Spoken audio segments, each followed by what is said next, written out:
Hello and welcome to the Unsung Sport Podcast, the podcast that takes you behind the scenes of the sports you love.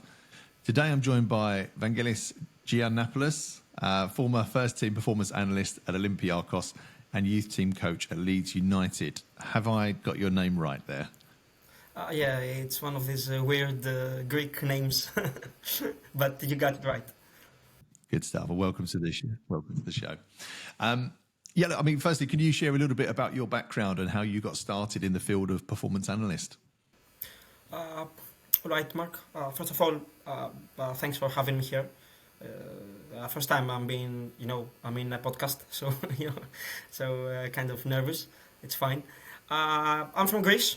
Here in Greece, people love football. So much, even more than in other countries. But the culture here is makes our football a little bit unhealthy in relation with other teams, with other countries. Sorry. So I started my early 20s. I was never a good footballer. I wasn't talented, to be honest. I had the desire for a very young age to observe the game, and I think that was my motive. It still is. So I studied sports science in Bedford, in University of Bedford.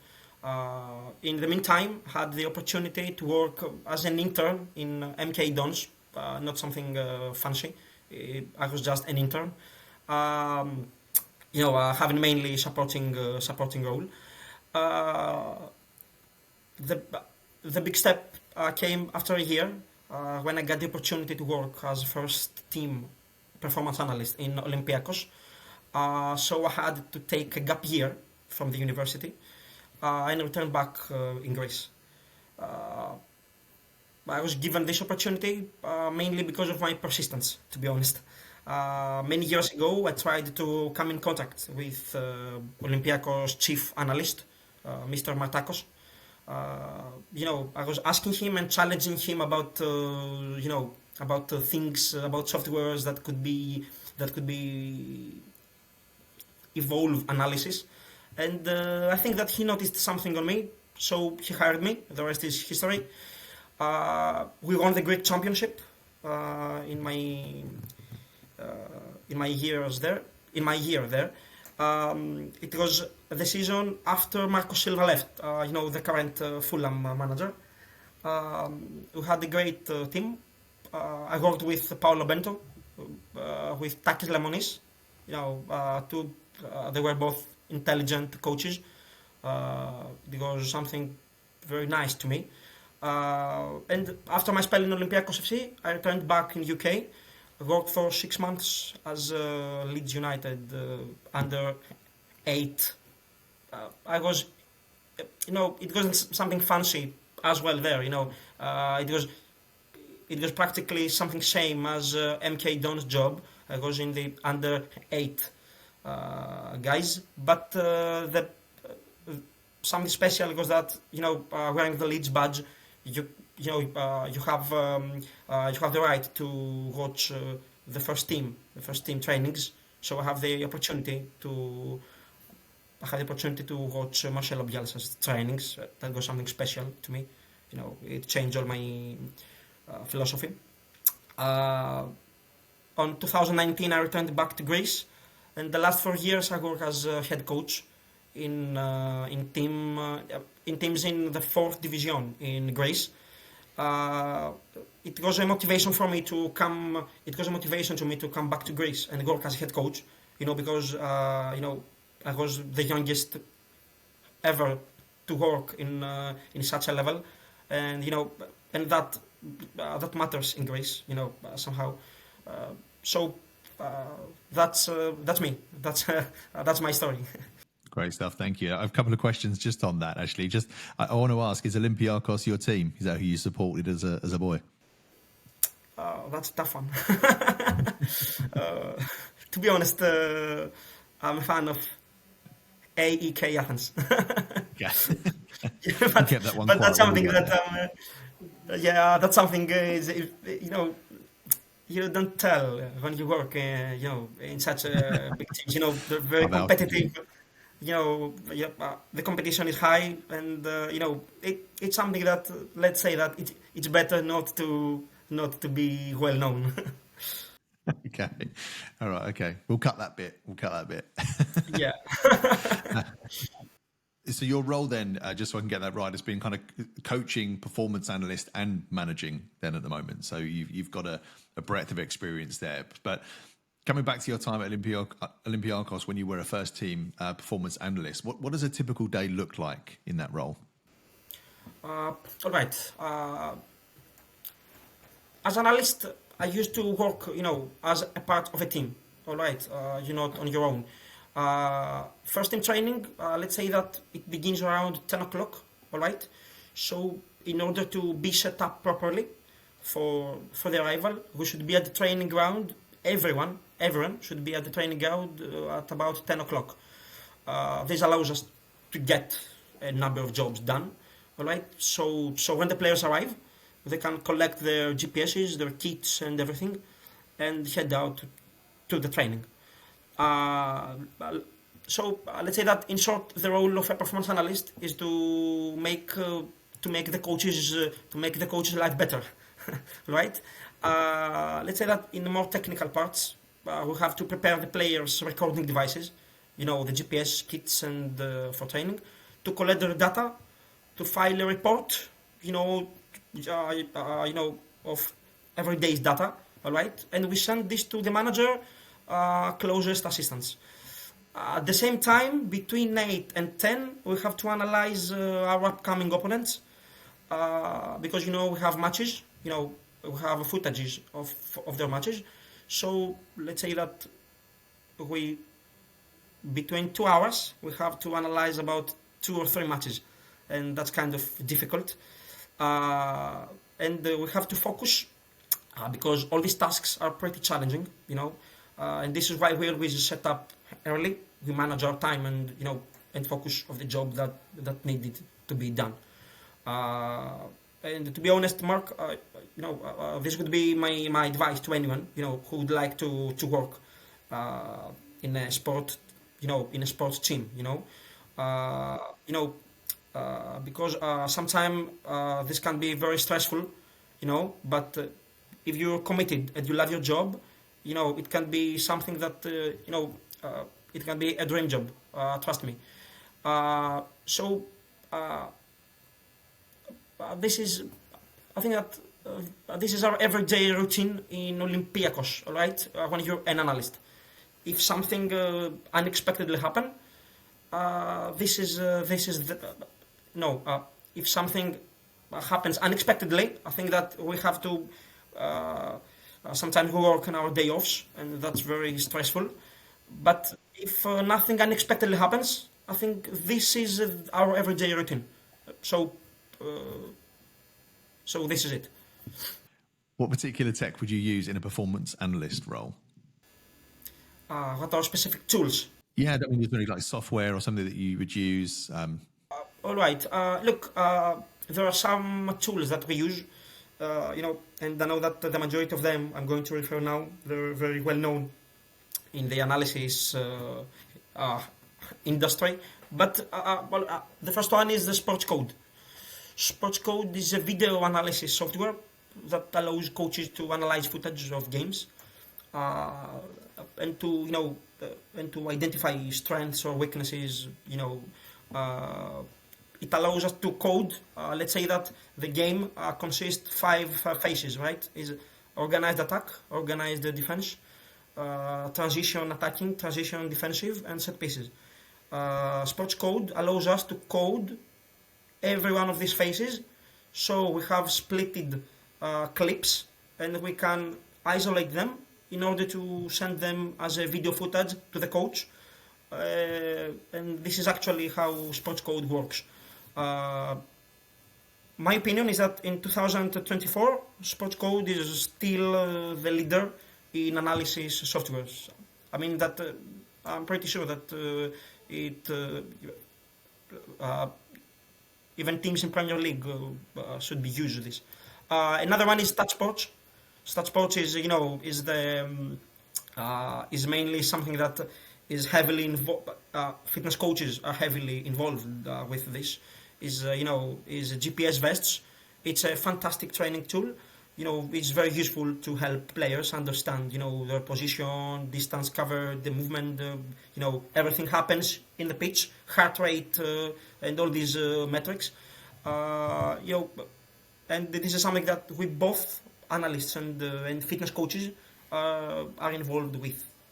Another one is Y-Scout and Instat. I would say that Instat and Y-Scout are kind of twin brothers. So they're both they both provide the data about everything in football, matches, players' information, footages, standings,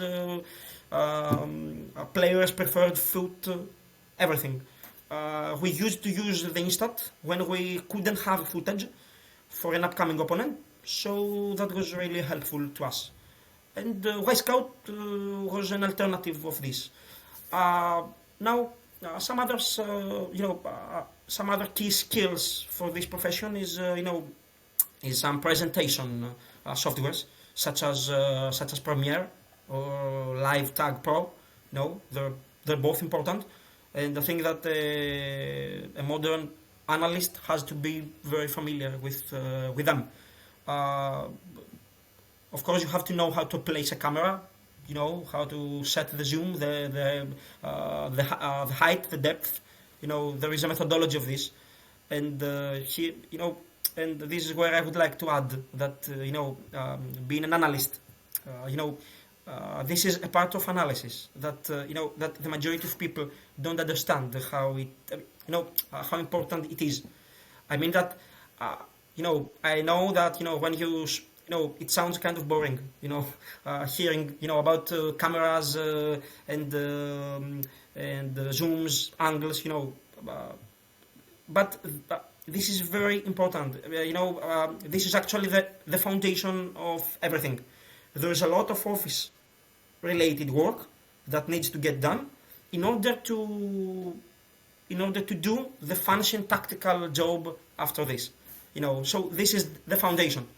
I remember when I joined Olympiacos, I think on my mind, there was something very, very fancy. I thought that I would be all the time in training grounds and in fancy stadiums and watching matches, observing. But this is not the thing. When you're being an analyst is something very, very committing. You have to be in technical terms, in a very high level, knowing any IT things and all that stuff. And that's actually something that we have to communicate to new analysts. You also touched upon something just there, and it just popped into my head around set pieces. You touched on set pieces. When you see somebody step up to take a corner and they put their hand up, like the corner taker, does that mean anything? Or is it just like, are you ready? It's definitely a meaning of something. It's that means the routines that players have. So let's say that every team, in the training, set a number of routines. So sometimes that means that we're going to play in the near post. For example, one hands up means near post. Two hands up means far post. It's actually a swap of a strategy that teams are going to play in any set pieces, because analysis now is very easy, in terms of recording the opponent. So I could tell that in every different match, the set pieces routines are different. If it's not different, you do something wrong. So you have all the time to you need all the time to change your strategies, to change your routines. So the opponent all the time having question about what you're doing and what's your next routine. And can you share any success stories where performance analysts has directly contributed to a team's success or an improvement? Yes, there is one, I think. And to getting started about this, I would like to point out that first of all, analysis is in two parts, right? So let's say that is our team's analysis and the opponent analysis. So the story that I'm going to tell you now is about our team's analysis because we tend to underestimate this part of analysis. Uh, I would say that I can remember my days in Olympiacos in 2017. I had the opportunity to work with incredible players. We had a fantastic team. Uh, One of them was Esteban Cabiaso, worldwide defensive midfielder, and observing him in the training, every time the head coach had a session with pressing context, but let's say a 5 versus 6 pressing drill, right, with a numerical inferiority. So Esteban's way of pressing was remarkable. It was remarkable. He was doing something weird. He was expanding his hands and shouting loudly. He was spreading his hands and shouting loudly while he was pressing the opponent. Approaching the opponent. He was. He could make himself. Looking bigger, and and scary. And that's what actually we coaches and analysts want when a player is pressing. Because pressing is a state of mind. It's not just a defending strategy. It's a state of mind. You have to put your opponent in real pressure, in any level. So we observed that. Having the footages, we observed that. It wasn't something that fell in our attention immediately. We noticed that in analysis. We told him to give an extra attention on this. I think it was Takis Lemonis, the coach. It wasn't Paulo Bento. As analysts, we have to observe our players, and both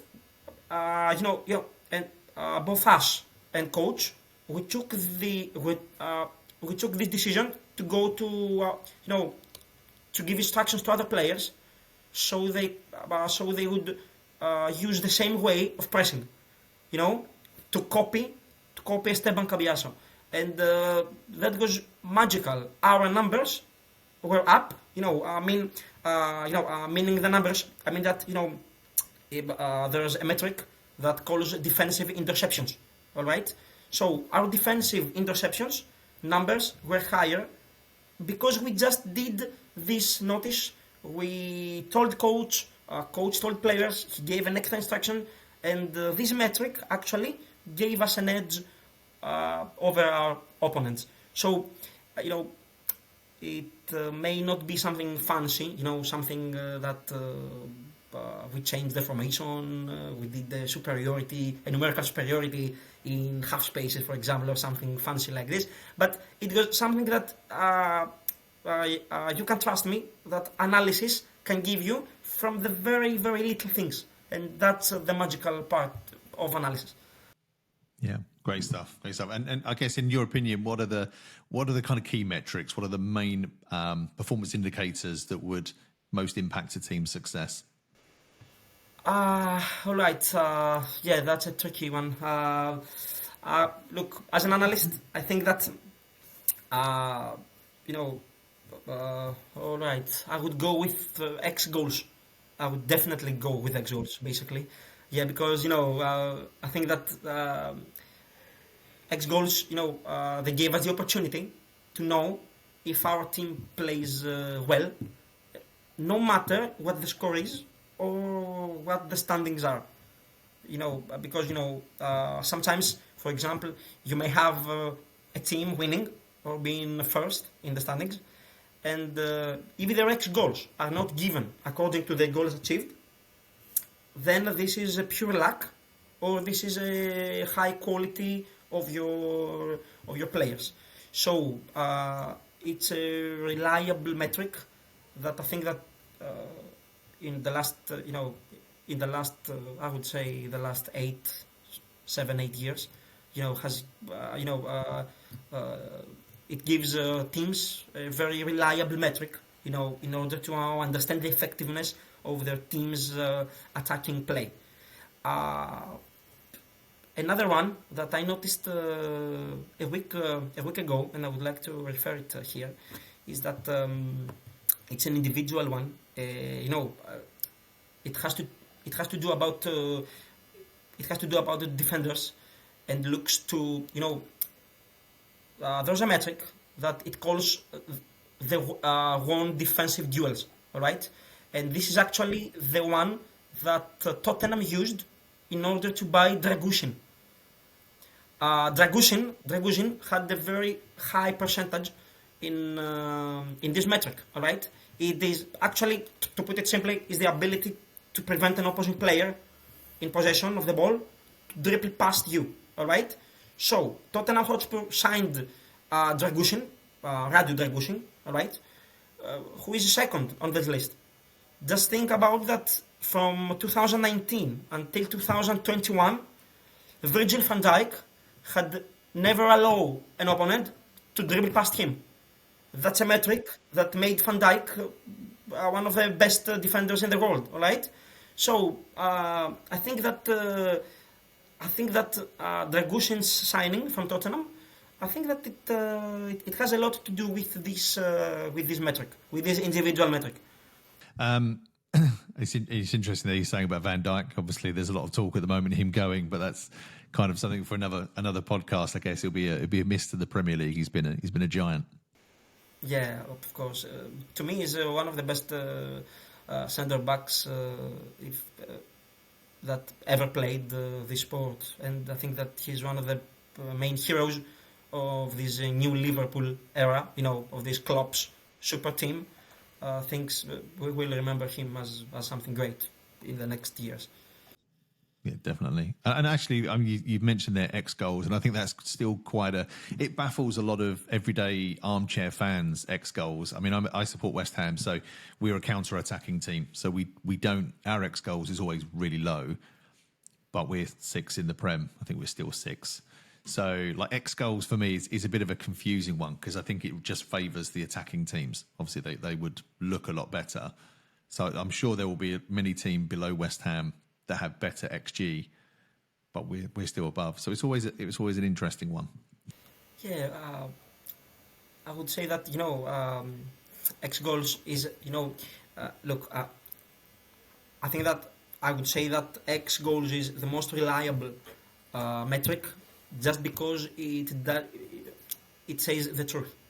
Let's say that as long as West Ham has a low percentage of X goals, this makes them a team, a top half of finished team. All right, so they will never be able to compete with teams with higher X goals percentage. That's because you can't score more goals in the long run, all right, without having these huge strikers. You may be lacking. You may have some very quality players, but I'm pretty sure that this metric says the truth. It says the truth about the quality of the faces you create, of the chances you create. All right. For example, a long shot is not a good X goal percentage. All right. So just let's think about goals that Manchester City scores. All right. All the goals are inside the box, so this is high X goal percentage. All right. So as long as your team scores with long shots, with headers, and with weird and difficult ways of scoring, it makes for them very, very hard to get in higher positions, because you need luck and you need very quality players.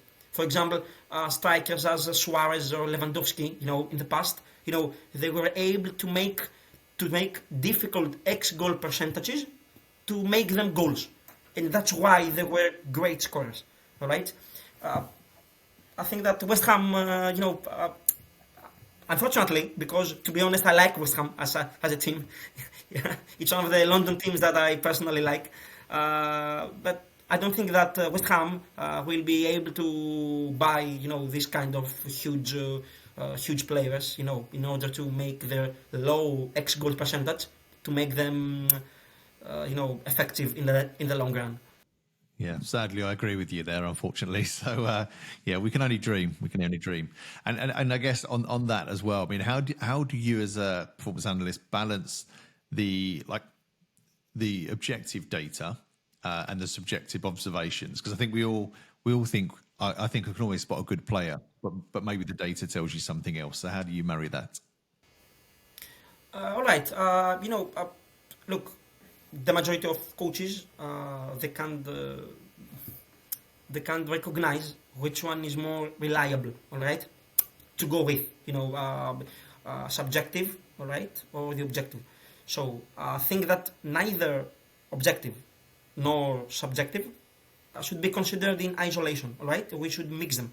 I think that a mix of both approaches gives us a more accurate picture of a player's performance, and it's also it gives us and the effective. I would go with combining them. So I think that actually having this balance on our approach, it gives us an effective communication between players and coaches, because you can't just trust the objective one, all right, and you can't just have the feeling of the subjective observations, all right. So I think that the key is to use objective metrics as a foundation, okay, because objective metrics, are something you have in your hands. You know what you observe, all right, and at the same time you have to mix them with the insights you take for the subjective observation, all right, in order to make the right decision for the player development and team success. I think that the philosophy to isolate them and ignore subjective observations or ignore the objective ones, I think that it's something that doesn't work. All right. And I guess what's the most challenging element of your role, and how do you overcome them? There are quite a lot, to be honest. I think that as an analyst, many challenges are faced in this role. I think a challenge is to make sure you get the quality and mainly to have available the data you need. All right, especially the last 4 years, I work in low tier Greek leagues. And I can tell you that this is a nightmare. All right, even when you work in top tier teams, sometimes the resources are very limited. So I will tell you that as a coach in the lower tier teams in the last years, I have to admit this is a nightmare. Definitely, to solve this, you have to just try to find reliable data sources. You have to communicate with journalists, with other teams. Of course, you have to to cooperate with other teams, and this is very important. I would like to point out this. If teams don't, if teams don't communicate and cooperate, we can't work. All right, because sometimes you have the data I want, and I have the footage you want. So we have to cooperate, even if we are rivals. It's okay, all right. I think that in the world of analysts, for example, I can recall my times, and I can remember that no matter in which team you were, all the analysts had each other's phone numbers. We were friends. We were very close. We were something like, a big foundation of analysts, and we were just played in different teams. So it's vital, the cooperation between analysts and coaches. Another challenge is, of course, the time, and the time constraints. We have limited time every day. because of the tight schedules, frequent matches all the time, and training sessions. So in order to solve this, uh, you have to put priorities in your time, all right, to have your tasks on time, and focus on the indicators that are the most important, all right. You have to automate your routine, and all right, I know that that's not an easy one. If you're not experienced, it's not easy to automate your routine. But as the years pass, you get more experience, and it's easier to achieve. But I think that I think that in order to overcome all these challenges, needs good planning and preparation and communication between analysts. I think that's the most important. Yeah, thank you. I know that, funny enough, when I was speaking to some of the medical staff at Colchester United, when I had those guys on, he was saying the same. Like, there's just this. They all share. They're all in a WhatsApp group. They do share knowledge. They don't give away secrets, but it is a tight knit community. Yes, exactly, and you learn a lot from you have to have your eyes open all the time, because I think that the majority of the new things you learn, you can learn them from the other analysts around you. You have to lower your ego. There are some other analysts next to you that may are very talented, maybe more talented than you. They have biggest work ethic than you. So you have to be it's not like I work in Olympiacos, for example. You play for Atromitos, or you play in Ofi. No, we all are in the same spot. You have to have your eyes open, and to look for every opportunity to learn new things that will make us better. This is another challenge, yes, because you asked me about the challenges. This is another one challenge that is very, very important. How to the things that you have to learn from the others. Sometimes it's very difficult to find mentors in this industry, because some people think the same way I told you before, that they don't share their knowledge, they're not very talkative, and that's really bad. As you told before, you have to be a small community working together, giving your help to the others, no matter if our rivals, no matter if we play derby in 2 weeks. It's okay. We all work in the same industry. You can see how Klopp and Guardiola cooperate, and they're like the biggest rivals in the last decade. So And I'm a big fan of the All or Nothing series. I think it was the Arsenal one where the players went in to see the analysts there, and they kind of sat down with them. Could you discuss the importance of video analysis in your work and the impact that it has on the players' actual development? Yes, of course. Video analysis plays for both players and coaches. Plays a vital role, of course, and we treat that as the most important tool we have. For me, the fact that is audiovisual makes it our most effective tool in order to deliver what we want.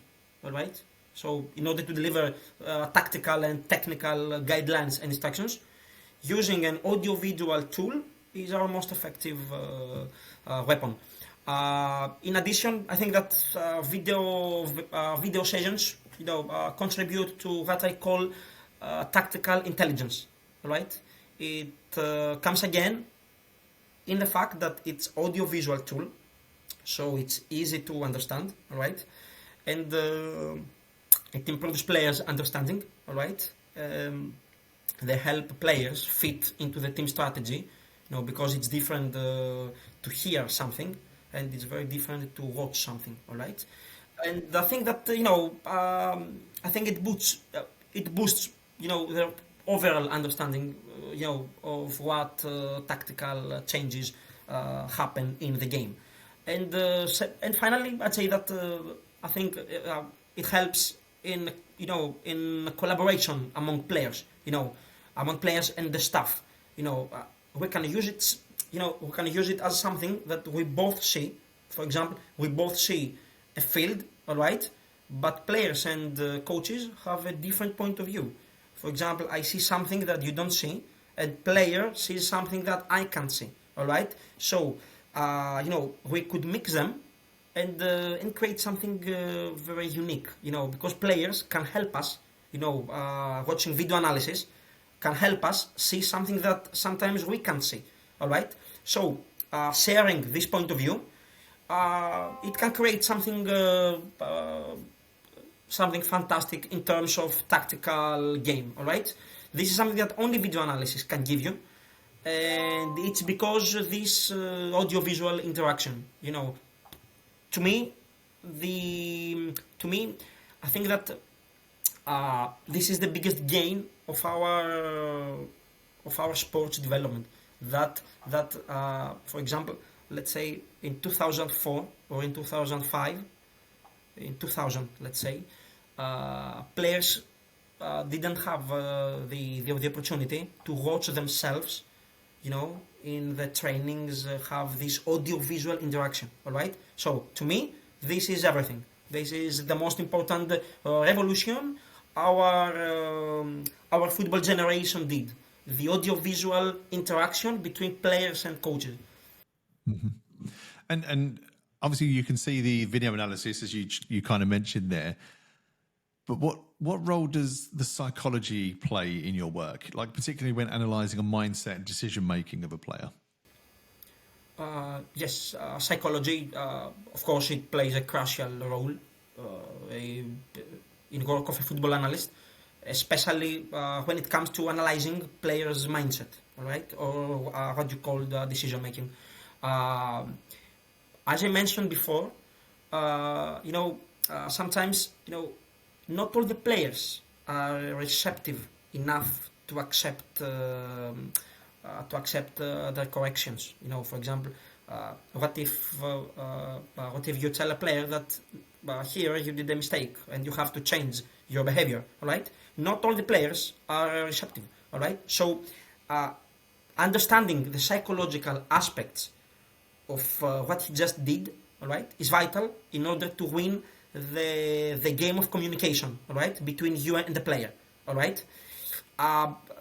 About mindset, I would tell you that the last 4 years, since I came in Greece, back in Greece, I work as a teacher in a sports college, and one of my favorite lessons is sports psychology, and I will tell you that in sports psychology is a proven fact.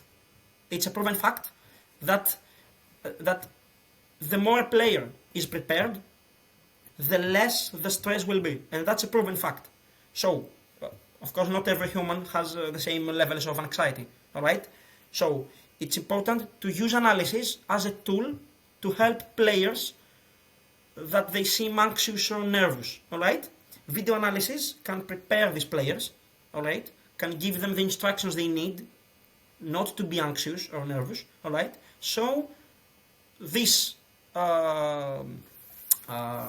the fact that they feel ready, the fact that they feel prepared, they decrease their anxiety levels, and I think this is what sports psychology targets to. All right, to use sports psychology as a tool in order to maximize their performance. So it affects players' mindset. Of course, analysis affects players' mindset.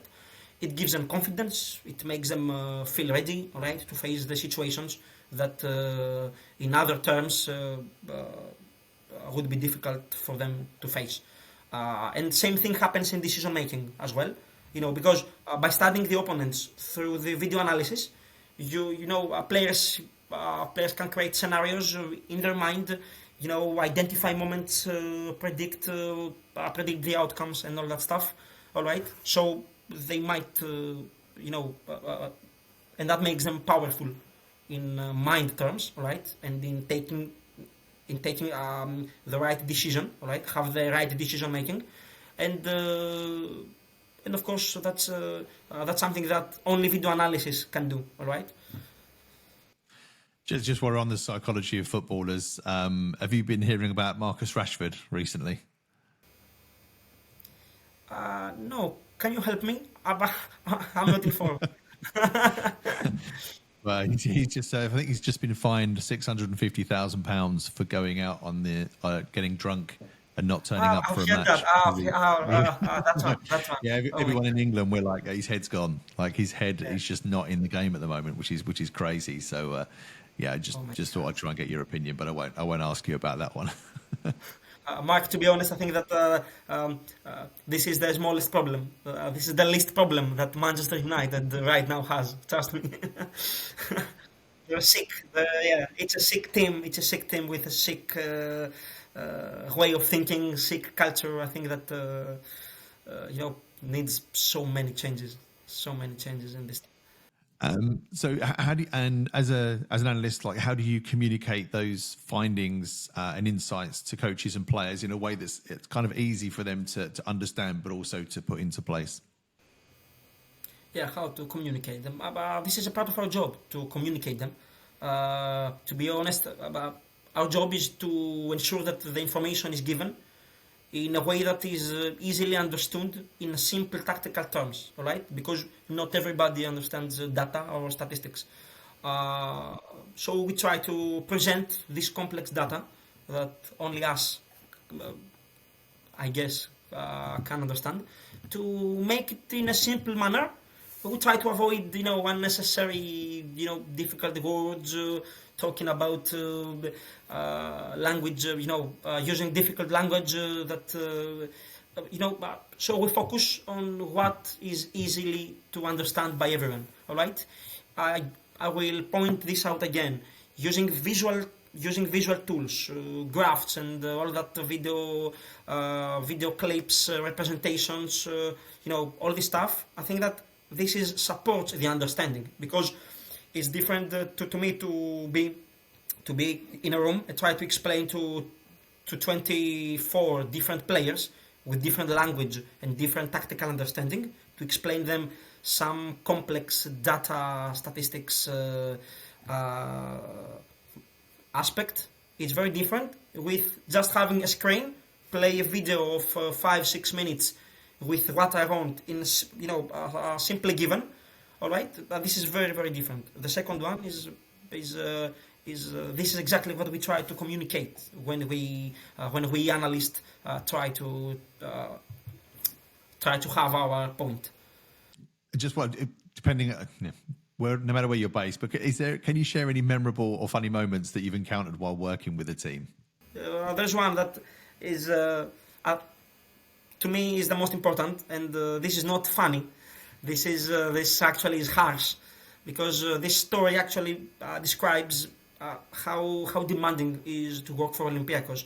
And saying to Olympiacos, I'm not just saying in Olympiacos, I'm saying in any top tier team, and this is an advice for every analyst watches us now, that all right, we were preparing to play against Osmanlispor, the round of 16 in Europa League, and the process was the usual. We had like 4 or 5 matches to analyze, and after that we had to connect the pieces, the splitted clips from every matches that were the most representative about the opponent.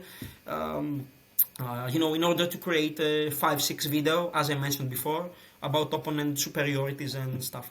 I can remember that I had mistaken a right back's left foot, or a left back's right foot. I had mistaken a left back's right foot. I had write him down as right-footed, and he was left-footed. All right. So I can recall that this day the head of analysis, he was fuming, he was angry like never before, and because I had done this mistake, he told me that was huge, and it was like the world destroyed at all. Of course, after an hour we were fine. It wasn't.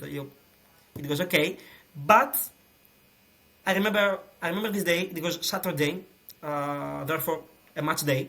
So on the way to the stadium, we were playing a match this day. On the way to the stadium, he told me a story about how he did a same mistake, and his chief at his time, he did exactly the same to him. He shouted at him very loudly. It was very intense, but I can tell you that this is exactly the kind of incidents that make you, that make you feel the pressure, of where you work. You don't work in a team of, in a fourth league, all right, in a third league. You work in a top tier team. This is what it is to work in Tottenham, in West Ham, in Olympiacos, in Dinamo, in Sevilla, in all that kind of teams. Thriving under pressure, work on tight schedules, being 24/7 available. In Olympiacos, we were treating draws as losses, and that was very stressful. And some other, and all these things that occur in a professional analysis department.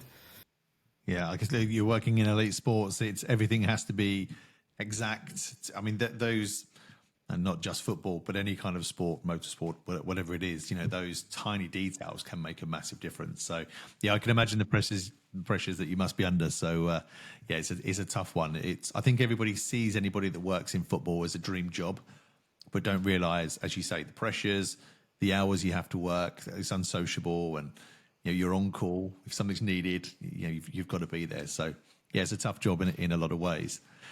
I guess the last question from me, just around the role of injury prevention, because I'd imagine in your role, if you see those levels dropping, using the GPS example, if you see the distance covered dropping, is that an indicator that there could be an underlying injury or something there that needs to be looked at to the medical team? So do you work very closely together?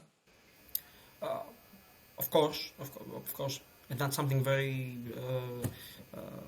That's right to say. Of course, as performance analysts, we don't just